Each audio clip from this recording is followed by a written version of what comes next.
اب black mailing کیا ہوتی ہے کہ ہم نے کسی کی کوئی برائی دیکھی، اب وہ گناہ ایسا تھا جو کسی کو نہیں پتا تھا، وہ صرف وہ شخص جانتا تھا۔ اب یہ تو پتا چل گیا کہ اس کے اندر یہ برائی تھی، میں نے اور آپ نے اس کو بلیک میل کرنا شروع کر دیا کہ اگر تو نے میرا یہ فلاں کام نہ کیا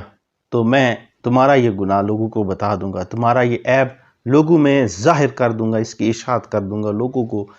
یہ تمہارا عیب دکھا دوں گا۔ وہ شخص اپنے اس عیب کی تشہیر سے بچنے کے لیے وہ اس شخص کے بلیک میلنگ میں آ جاتا ہے۔ اب جیسا وہ کہتا ہے ویسا وہ کرنا شروع ہو جاتا ہے۔ اب سنیے اللہ کے نبی صلی اللہ علیہ وآلہ وسلم کیا ارشاد فرماتے ہیں۔ حضور فرماتے ہیں، حضرت ابو ہریرہ اس روایت کو بیان کرتے ہیں کہ آقا علیہ السلام نے ارشاد فرمایا کہ جب کوئی بھائی اپنے کسی بھائی کا کوئی عیب دیکھتا ہے، یعنی ایک مسلمان دوسرے مسلمان کے اندر کوئی عیب دیکھتا ہے اور اس عیب پر وہ ایک بھائی دوسرے بھائی کے عیب پر پردہ ڈال دیتا ہے، وہ اس کو ضائع نہیں کرتا، اس کی تشہیر نہیں کرتا، اس کو لوگوں میں اشاعت نہیں کرتا، اس کو پھیلاتا نہیں، وہ صرف اس لیے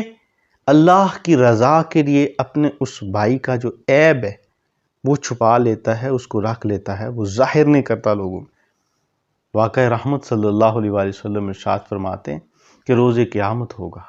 اس شخص کے عیب اس کو دکھائی دے رہے ہوں گے، وہ اپنے عیبوں کو دیکھ رہا ہوگا، لیکن اللہ اس کے عیبوں پر پردہ ڈال دیتا ہے، کیونکہ اس نے دنیا میں اللہ کی رضا کے لیے اپنے بھائی کے عیبوں پر پردہ ڈال دیا تھا، تو اللہ نے روز قیامت اس کے عیبوں پر پردہ ڈال دیا۔ حضرات عزیز وقار، اگر ہم اس بات کو ذرا سمجھیں، آج ہمارے پاس موبائل فون ہے، اس کے اندر کتنی اپلیکیشنز ہیں، کتنے نیٹ ورکس ہیں، کسی کی کوئی ویڈیو، کسی کی کوئی پکچر ہمیں ایسے ہاتھ لگ جاتی ہے جو نازیبا تھی اور ہم اس کی تشہیر کرنا شروع ہو جاتے ہیں کہ دیکھیے یہ فلاں شخص ہے اور یہ اس کا یہ عیب ہے، گویا کہ ہم نے اس کے عیب کو اچھالا۔ آپ جتنا اپنے بھائی کا عیب اچھالیں گے،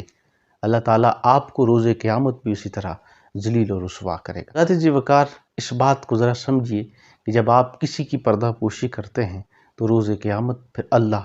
آپ کے معاملات پر اور آپ کے گناہوں پر پھر پردہ پوشی فرمائے گا۔ اللہ پاک ہمیں صحیح معنوں میں دین متین کی سمجھ عطا فرمائے۔